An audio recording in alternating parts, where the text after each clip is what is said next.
Last but not least, we have our sponsored display campaigns. And as a quick reminder, those are the ones that are on the product detail pages. At least that's the one I'm going to show you how to build first. So when you're on a listing, these are the campaigns that are right below the bullets and typically also right below the buy box. As you see in this example, we've got this one here, which is sponsored, and this one here, which is also sponsored, and it's sponsored display, product targeting campaigns. So I already went into Seller Central, and we're just going to click through and build a campaign or create campaign. When you click on sponsored display, you're going to fill it out very similar to how we've done already before. So we're going to update the naming convention right here instead of the name that's pre-filled in for with Amazon. So this is back to the that Shake product or Chic product. And again, the wrist straps. And we're going to make this sponsored display. So I'm just going to put SD. I'm actually going to call this SD product because there is another type of campaign, which is audience targeting, which I'll show you how to do next. Now, you can see in this example, the daily budget has jumped up quite significantly. It's already pre-filled in by Amazon, which might be a little bit aggressive at $100 a day. Now, it does say most campaigns with a budget over $100 run throughout the day. However, in this case, I would say it's still safe to go back to the $30 a day and just see how it does. I'll show you when we go over optimizations, how you can quickly see if your budgets are going out on a regular basis. So start low and then work your way up unless you want to be aggressive and go ahead and accept that $100 a day recommendation. So again, I'm just going to name this wrist wrap, and then I'm going to do SD product, just kind of a shorter version of the title that I just assigned it. Because again, we're only doing one ad group per campaign, so it's not as important to have lots of different names for your different ad groups. So we're going to go ahead and do that product that I just showed you the actual listing for. And again, different targeting, every single campaign type from sponsored products to sponsored brands to now sponsored display has at least two different targeting types. Sponsored display has product targeting, but no keyword targeting here. So this is strictly a product targeting or ASIN based type campaign. But then there's also audiences, which I will show you next. So this does have different optimization, bid optimization, algorithms, or templates that Amazon has recently launched. And so you'll see that the optimize for page visits is the one that they have pre-selected for what we did, which is product targeting. And effectively, it's just saying we're going to optimize your bids for higher detail page visits. Drive product consideration by showing your ads to shoppers more likely to click on your ad. Now, this is definitely one that I would recommend over this top one here. This top one here is not a CPC model. It's actually cost per 1,000 clicks. So it's a little bit more advanced. It's the newest one of the new optimization module or templates that I've seen here. So I would definitely avoid this one, at least for now, until there's a lot more data on it. You might be tempted to use Optimize for conversions, but I do feel like, especially if this is a brand new product, optimizing for page visits is going to get you the most visibility and potentially the most data that you can then leverage to optimize this campaign. So I would go ahead and keep it at Optimize for page visits for this one. The default bid is $1. If you wanted to go a little bit more aggressive, just for the default, you can do that, but again, we're going to alter the bids down here anyways once these are selected. So the products that you want to include in this are very similar to the details, the ASINs that we found earlier when we built out the product targeting, sponsored product targeting campaign. So the same research that I already did in Cerebro by looking at those three different ASINs, it's the same research that you'll want to do if it's going to work for sponsored product targeting campaigns. It'll probably work for this as well. Now, you will note that the major difference is that instead of one category suggestion that we got for sponsored products, we've got quite a few different ones. I believe the only product category that was mentioned was weightlifting belts previously, but now we've got quite a few different options. So I believe this is partly because it's sponsored display. is a little bit more advanced. It does have some connections with, or at least some features and capabilities of the Amazon DSP, which is their demand side platform. Don't want to get too deep into that, but it's just a very advanced way of connecting your ads to shoppers. So there you can see there's quite a few more categories here than there were just for that sponsored products. So we actually do want to drill down as best we can to the category that's closest to this. So this again is wrist wraps. So let's see. I do believe I saw one that was specifically exercise wraps. That's probably the closest one. Exercise straps.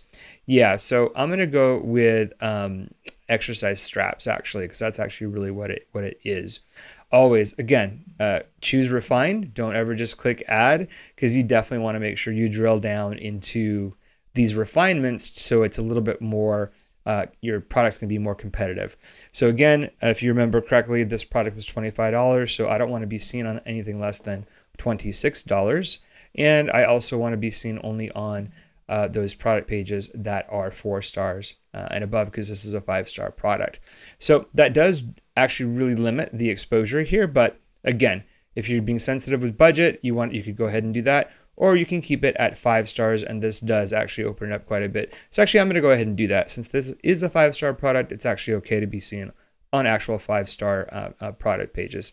So I'm going to go ahead and add that.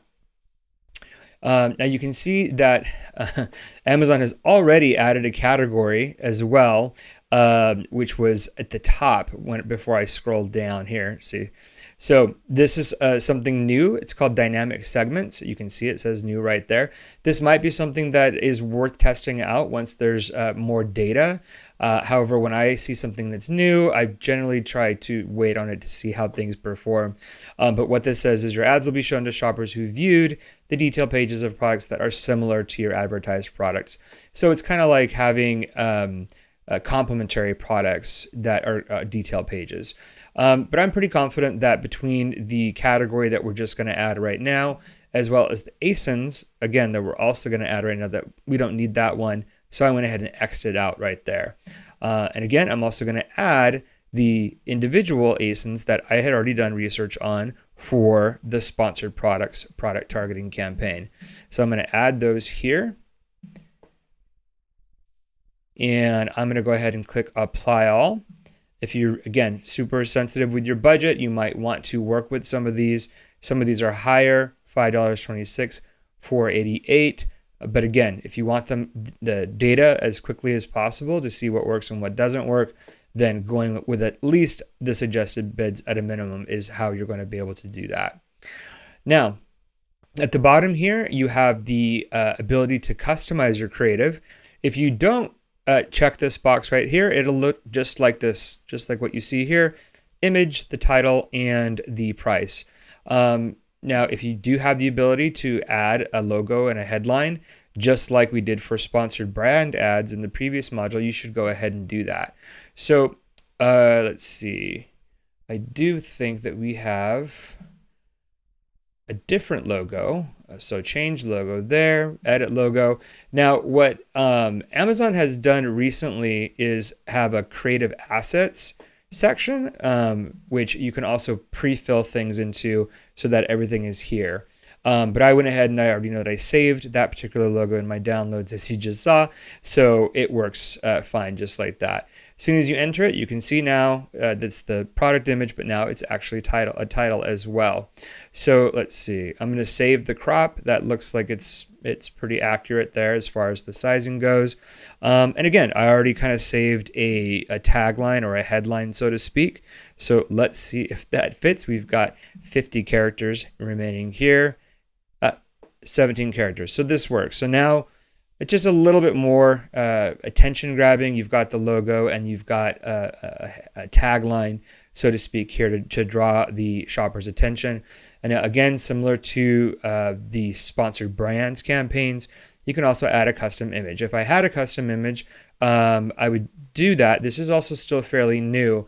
So it effectively, if you have a custom image, it just takes the place completely of everything at the top right here. So it's got to be a really good image. It should be obviously specific to this product. So these are very custom. And again, it's brand new, so it's not necessarily something I would really push for until you don't see that new there. This, to me, still looks like a very powerful way to have this campaign visible. So I'm going to go ahead and launch this campaign.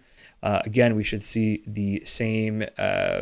Well, we don't get the notification. Sponsored displays are a little bit different. It's immediately created, as you see there. And so the next one that I want to go through, again, also sponsored display, but this is the audience targeting campaign. So I'm not going to actually create the campaign, but I do want to walk through it so you understand the differences between the product targeting campaigns, which are campaigns on listings, and this audience targeting, which is outside of Amazon, as well as in different places within Amazon. So I'm going to go ahead. Let's just choose the same product just to keep it consistent. I lost my cut and paste, so it's fine. I'm just going to add a different product. All right, so targeting, again, we already went over product targeting just now. So now I'm going to choose audiences. Now, audiences, if you do go this route, is one that I would say would potentially be better to optimize for conversions. And that's simply because you're going to drive sales, showing your ad to shoppers more likely to purchase your product. So these placements that are for sponsored display audience remarketing, they're not in the best positions within Amazon. So you really want those ones to be optimized for conversions as much as possible. And this also helps for the retargeting portion as well, which I'll go over in a second. Now, there's learn more next to each one of these. Actually, if you clicked on it, it's all on one page. So if you wanted to read through and make sure that you understand what they are, definitely suggest you do that, but still definitely suggest you do not do this first one, at least for now. So I'm going to go ahead and leave the default bid at 1. So here you can see 3, very different modules than what we've seen so far. You can also see that Amazon, again, has already pre-filled some of these audiences for you. So what they've already added here for this particular product is similar to advertised product, look back 30 days. Again, so that means complementary product. Maybe not the same type of product, but maybe a weightlifting belt instead of the wrist straps. And the look back is 30 days. So that means they're going to find people that have viewed those similar products in the past 30 days. And also for views remarketing for advertised product, it's basically saying that that users have seen your particular advertisement, but they may not have purchased it. So these are great to leave as is if you're going to go this route. Remarketing is effectively when you're on Amazon and then you leave Amazon and you go to a different website, and then you see that Amazon ad. Still, you could be checking your mail, you could be reading the news, you could be on a completely different website. Amazon's got different properties. They've got IMDb, they've got Twitch, they've also got partnerships with other websites as well. So that's what remarketing means. Effectively, it just means that you're going to remarket to people that have potentially already seen your product or similar product. So the views remarketing, now you can see that advertised products and similar advertised products are already here. That's why they say added each one. But you can also target by audiences. So if you wanted to drill down into people that were looking at specific types of products, you can see that right here. Weightlifting belts, strength training weights, awards, wrestling. So there is award trophies. So not as relevant as far as the categories that were mentioned before. But if you did see one here that matched your particular product, it might be worth going ahead and doing that particular one. But for right now, the views remarketing is kind of the oldest one. It's basically how sponsored display started, was as a remarketing tool campaign only. The Amazon audiences, a little bit more in depth. This is, again, much more related to Amazon's DSP capabilities. So you can drill down yourself and find different audience segments if you wanted to do that. But if you're just starting out, it's probably a safe bet for you just to stick to reviews, remarketing, and to actually choose the 2 categories that they have actually mentioned for you. So again, same concept to the one that we just did. We do want to customize our creatives whenever we can. So the brand logo is there. We would do a headline there. I'm going to go ahead and save add the one that I just did for this one so you can kind of see it, even though I'm not going to be launching this one.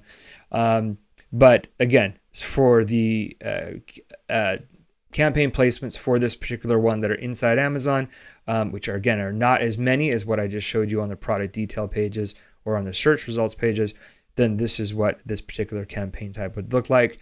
More importantly, this is what it would look like off Amazon. Again, you're on Amazon, you're looking at this product, and you go to a different website and you see it somewhere on that particular page. It's going to look similar to this, and that is how you create them. So hopefully you've enjoyed running through all the different campaign types again and how to build them. I'm going to exit out of this so I don't actually create this campaign, and stay tuned to the next module for actually optimizing these campaigns once they've been running for a while.